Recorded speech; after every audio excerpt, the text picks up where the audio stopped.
Sir, വളരെ സുപ്രധാനമായ ഒരു ബില്ല് നിയമസഭയിൽ ഇന്നുണ്ട്. വന്യജീവി സംരക്ഷണ നിയമത്തിന്റെ കീഴിൽ വരുന്നതാണ്. കൃഷിയിടത്തിൽ ഇറങ്ങുന്ന, മനുഷ്യനെ ആക്രമിക്കുന്ന, കൃഷി നശിപ്പിക്കുന്ന മൃഗങ്ങളെ കൊല്ലാം എന്നുള്ളതാണ്. പക്ഷേ ഈ ബില്ലിൽ ഒളിഞ്ഞിരിക്കുന്ന മറ്റെന്തെങ്കിലും ദുരൂഹതകളുണ്ടോ? അല്ലെങ്കിൽ ഈ ബില്ല് ഈ മൃഗങ്ങളെ കൊല്ലാം എന്നുള്ളതിനെയൊക്കെ നമുക്ക് എങ്ങനെ വിലയിരുത്താൻ സാധിക്കും? ഇത് എത്രത്തോളം പ്രായോഗികമാകാനുള്ള ഒരു സാധ്യതയുമുണ്ട്? അത് ആ ബില്ല് വന്യമൃഗ എന്താണ് അവരെ നിയന്ത്രിക്കാനുള്ള ബില്ല്, വന്യമൃഗങ്ങളെ നിയന്ത്രിക്കാനുള്ള ബില്ല് വളരെ പുരോഗമനപരമായിട്ടുള്ള ഒരു ബില്ലായിട്ടാണ് ഞാൻ കാണുന്നത്. 1972 വനം വന്യജീവി വകുപ്പ് നിയമം എന്ന് പറയുന്നത് ഇന്നത്തെ ഈ കാലത്ത് 2025 ഇരുന്ന് ആലോചിക്കുമ്പോൾ വളരെ പ്രാകൃതമായിട്ടുള്ളൊരു നിയമമാണ്. അത് ഈ നിയമത്തിന്റെ ശരിക്കും പറഞ്ഞു കഴിഞ്ഞാൽ അതിന്റെ ആ നിയമം ആഗോളമായിട്ട് നടപ്പാക്കണം എന്ന് പറഞ്ഞിട്ട് പാശ്ചാത്യം കൊണ്ടുവന്നിട്ടുള്ള ഒരു നിർദ്ദേശങ്ങളുടെ തുടർച്ചയായിട്ടാണ് ഇന്ത്യൻ പാർലമെന്റ് 1972 ബില്ല് പാസ്സാക്കിയത്. അന്ന് ഇന്ദിരാഗാന്ധിയെ സംബന്ധിച്ചിടത്തോളം ഇന്ദിരാഗാന്ധിക്ക് ഒരു വലിയ പുരോഗമനവാദിയുടെ പ്രതിച്ഛായക കൊടുക്കാൻ ആ ബില്ലിന് കഴിഞ്ഞിട്ടുണ്ട്. പക്ഷേ ഇതിന്റെ ഏറ്റവും വലിയ പ്രശ്നം എന്താണെന്ന് ചോദിച്ചു കഴിഞ്ഞാൽ ആ ബില്ല്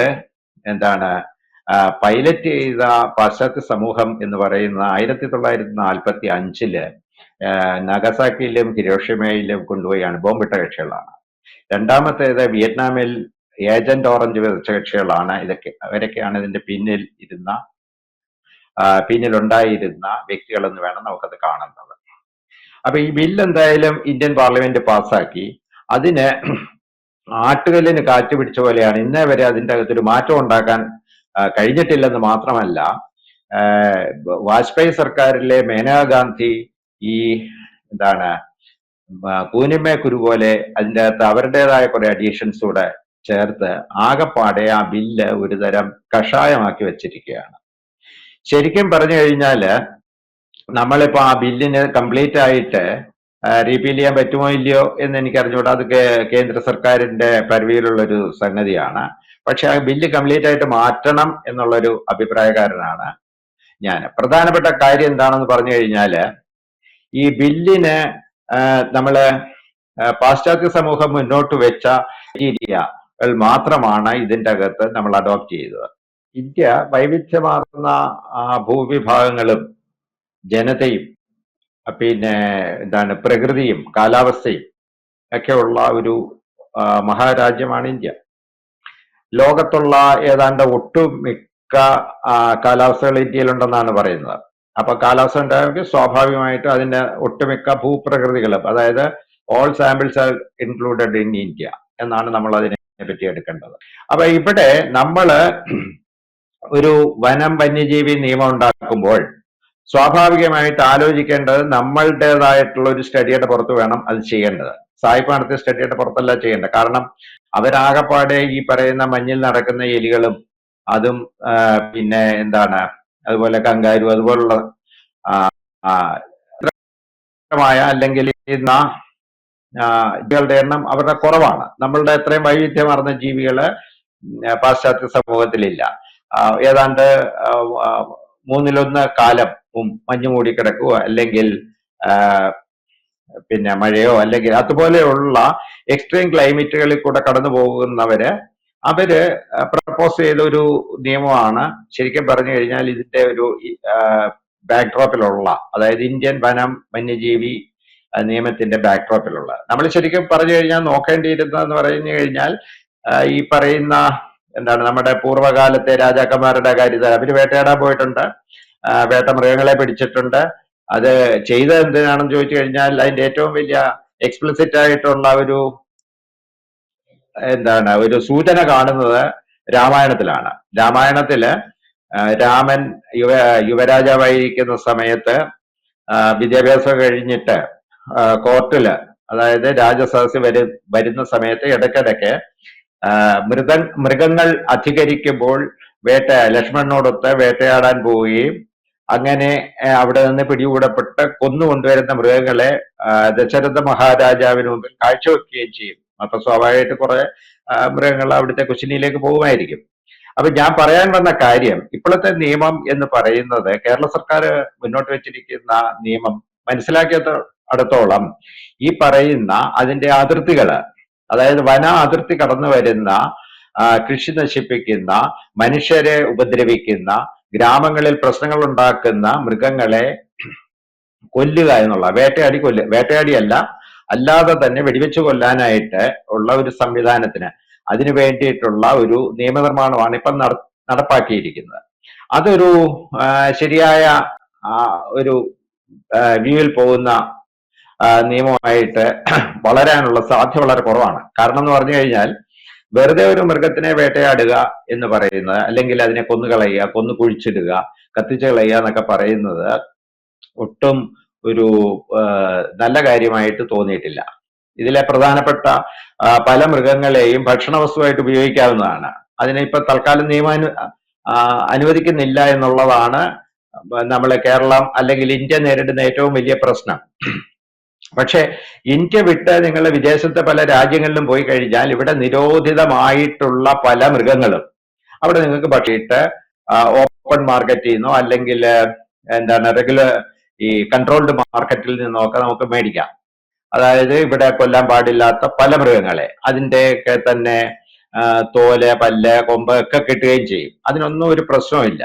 പക്ഷെ നമ്മുടെ ഇന്ത്യ രാജ്യത്ത് നമ്മൾ എന്താണ്, നമ്മളെ സംബന്ധിച്ചിടത്തോളം നമ്മൾ പാശ്ചാത്യന്റെ ഒരു രണ്ടാം തരം പൗരന്മാരായിട്ട് അവര് കേട്ടിട്ട് അവരുടെ ആശയത്തിനനുസരിച്ച് നിയമം ഉണ്ടാക്കേണ്ട കാര്യം ശരിക്കും പറഞ്ഞു കഴിഞ്ഞാൽ ഇല്ല.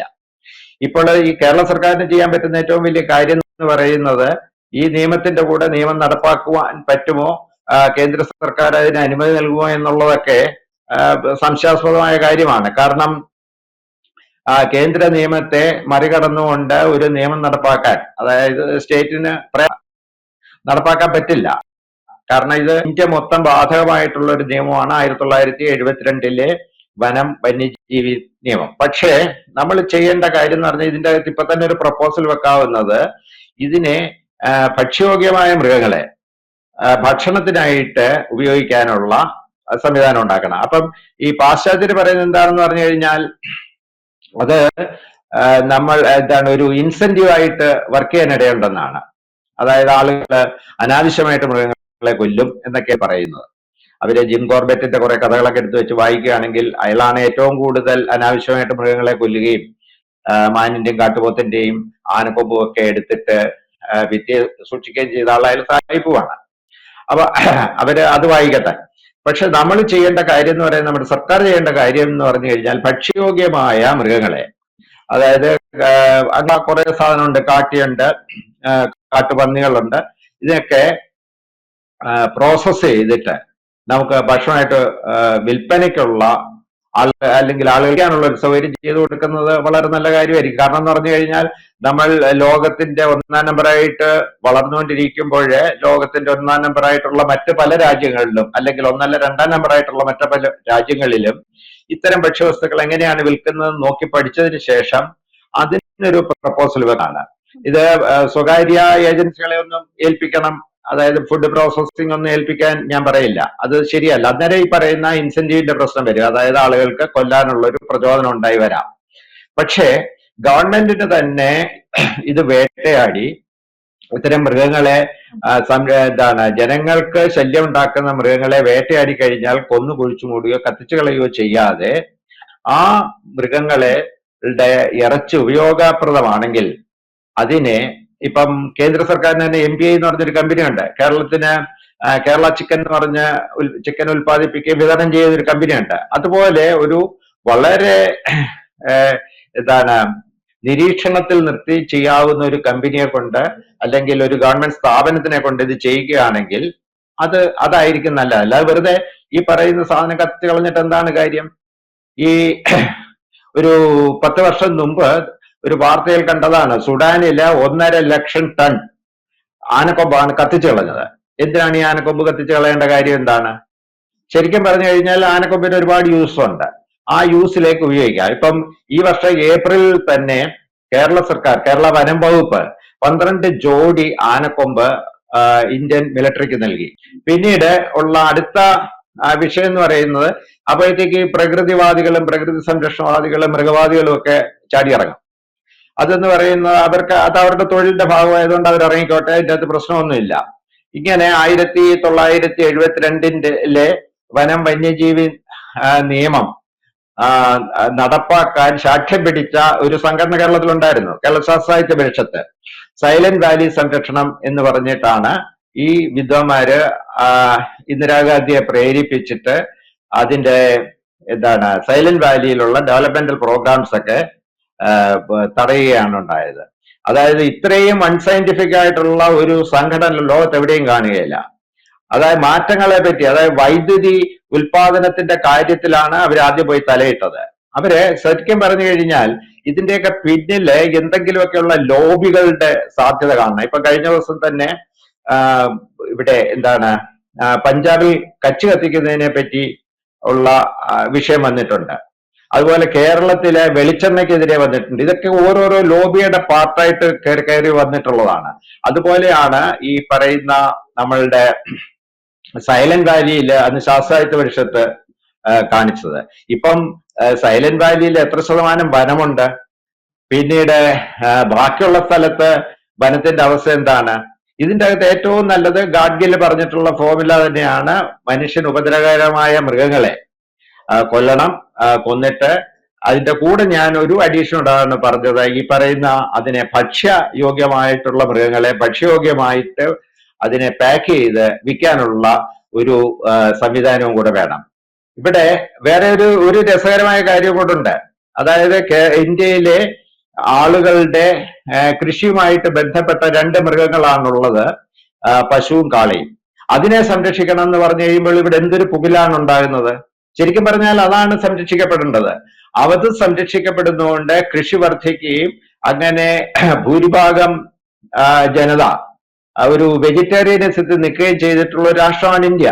പക്ഷെ നമുക്ക് പശുവിനെ സംരക്ഷിക്കണം എന്ന് പറഞ്ഞു കഴിഞ്ഞാൽ അത് വേറെന്തൊക്കെയോ പുകിലായിട്ട് നമ്മളുടെ മുമ്പിലേക്ക് അവതരിപ്പിക്കുന്ന ഒരു പുരോഗമന ശാസ്ത്ര സമൂഹമാണ് നമുക്കുള്ളത്. എന്തായാലും ഈ ബില്ലിനെ ജനം സർവാത്മന സ്വാഗതം ചെയ്യണം.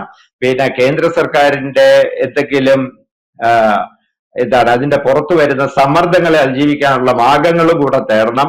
അത് കേന്ദ്ര സർക്കാരിനെ പറഞ്ഞ് മനസ്സിലാക്കാൻ പറ്റും. കാരണം നമ്മളുടെ പൗരാണികമായിട്ടുള്ള ഒരു പശ്ചാത്തലത്തിൽ ഈ ബില്ലുകളെ പുനർനിർവചിക്കണം. അല്ലെങ്കിൽ 1972 വനം വന്യജീവി ആക്ടിനെ നമ്മള് റിവൈസ് ചെയ്യണം.